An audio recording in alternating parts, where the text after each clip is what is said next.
علیہ السلام جب رجب آتا تھا نا تو میرے آقا یہ دعا فرمایا کرتے، اللہم بارک لنا فی رجب و شعبان وبلغنا رمضان، اے رب کریم رمضان ہمیں رجب اور شعبان میں برکت عطا فرما اور ہمیں رمضان سے ملا دے۔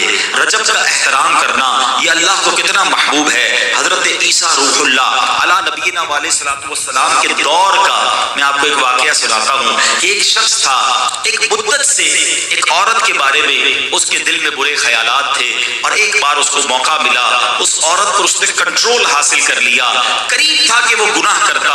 اس نے دیکھا کہ لوگ چاند دیکھ رہے ہیں تو پوچھا یہ مسلمان، وہ مسلمان بھی نہیں تھا، غیر مسلم تھا، تو اس نے کہا یہ لوگ کس چیز کا چاند دیکھ رہے ہیں، کس مہینے کا چاند دیکھ رہے ہیں؟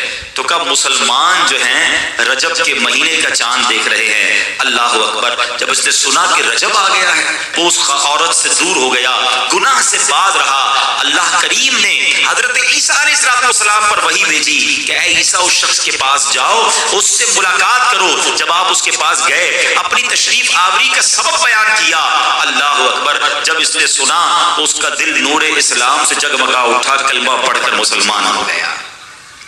تو پتہ یہ چلا کہ پہلے زمانے میں صرف مسلمان نہیں، غیر مسلم بھی اس مہینے کا ادب کیا کرتے تھے۔ رجب کے ورڈز کتنے ہیں؟ 3، را، جیم اور با۔ سبحان اللہ! علماء کہتے ہیں اس کی انٹرپریٹیشن بڑی خوبصورت علماء نے بیان کی۔ را سے مراد رحمت الہی، جیم سے مراد بندے کے جرم، با سے مراد بر یعنی بھلائی۔ گویا اللہ کی رحمت یہ اعلان کر رہی ہے کہ میری رحمت اور میری بھلائی کے درمیان میرے بندوں کے جرموں کو کر دو تاکہ میری رحمت اس کی بخشش فرما دے۔ This is the time to repentance۔ رجب توبہ کا مہینہ۔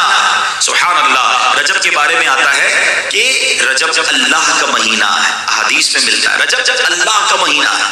آقا فرماتے الشعبان شہری، شعبان میرا مہینہ ہے اور رمضان میری امت کا مہینہ ہے۔ تو یہ بہت خوبصورت سیکوینس شروع ہو رہی ہے۔ یہ مہینے ضائع کرنے والے نہیں، ہاں یہ مہینے اللہ کی رحمت کو لوٹنا اس مہینے میں۔ اور سبحان اللہ!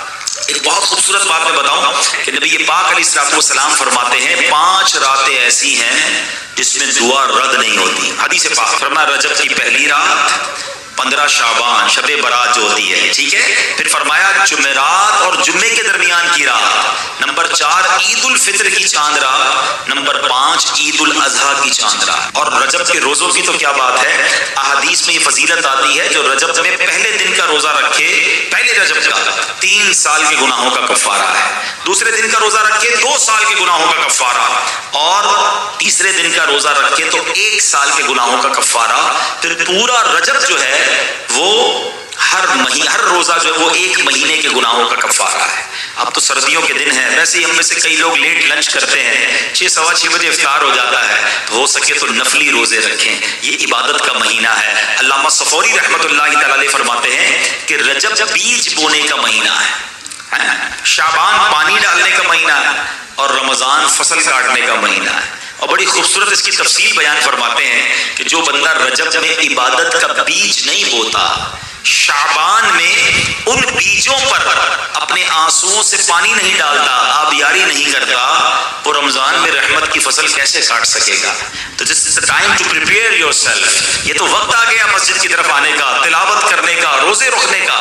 اگر کوئی دوری ہو گئی ہے عبادت سے تو پھر جڑ جائیں، اور رحمتوں والے مہینے شروع ہو رہے ہیں۔ تو اے میرے پیارے اسلامی بھائیوں، اللہ کرے کہ ہم رجب میں اللہ کی عبادت کر کے اپنے گناہوں کی معافی مانگ کے ہم اس رجب کو اس طرح گزاریں۔ اور رجب میں ایک اور کام کرنے کا بڑا زبردست میں آپ کو بتا دوں کہ نبی پاک علیہ السلام فرماتے ہیں، حضرت عبداللہ ابن زبیر رضی اللہ عنہ سے روایت ہے کہ جو ماہ رجب میں کسی مسلمان کی پریشانی دور کرے، اللہ عز و جل اس کو جنت میں ایسا محل عطا فرمائے گا جو حد نظر تک وسیع ہوگا۔ تم رجب کا اکرام کرو، اللہ کریم 1000 کرامتوں کے ساتھ تمہارا اکرام فرمائے گا۔ اللہ کرے کہ ہماری کوئی نماز قضا نہ ہو، ہم اس پہ نفلی روزے رکھیں، اس پہ درود پاک کی کثرت کریں، استغفار کی کثرت کریں۔ اللہ کا مہینہ ہے، خوب اللہ کی طرف لو لگائیں کہ یا اللہ تیرا مہینہ آ گیا، بندہ بھی تو میں تیرا ہوں، میرے مولا تو میری مغفرت فرما دے۔ تو اللہ ہمیں اس مہینے کی برکت عطا فرمائے۔ رجب شریف